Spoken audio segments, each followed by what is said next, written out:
हा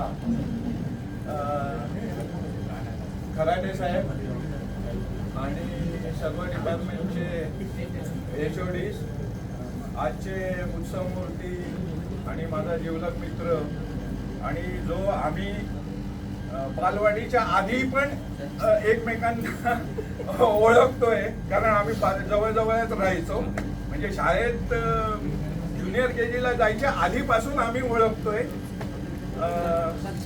असा विलास, वहिनी, वैभव, गायत्री, गौरव, वहिनींच्या बहीण, त्यांचा चिरंजीव.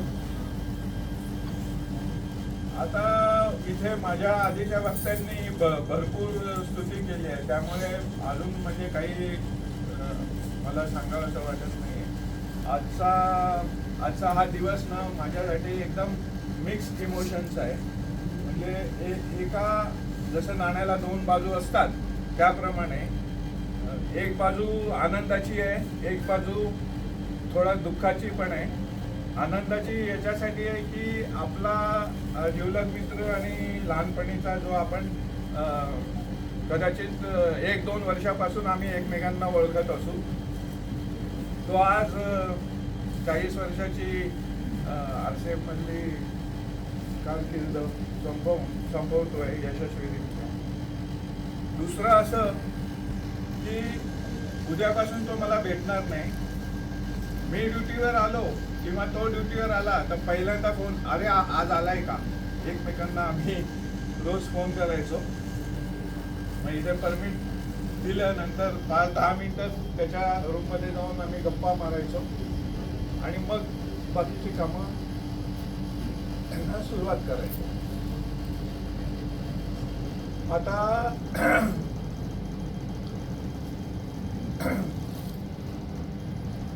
तसा तो एकदम सगळ्या बाबतींनी सुखसमृद्ध आहे, फायनान्शियली सुद्धा. आणि बाकी जसं मुलाला व्यवस्थितरित्या शिकवलं पण त्याने आणि चांगल्यापैकी व्यवस्थित सेटल पण झालं आहे. त्याचं सुनबाई पण चांगली मिळाली आहे.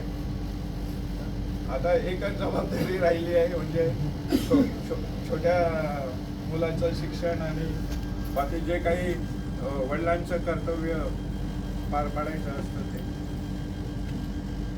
तर मी विलासला आणि वहिनींना, आता वहिनी 15 तारखेला पुढच्या महिन्यामध्ये रिटायर होत आहे, तर दोघांनाही उर्वरित आयुष्य, जसं त्यात म्हणतात की सेकंड इनिंग, ज्याप्रमाणे तुम्ही फर्स्ट इनिंगमध्ये सेंचुरी मारली तसंच सेकंड इनिंगमध्ये सुद्धा सेंचुरी माराल, यात काही शंका नाही.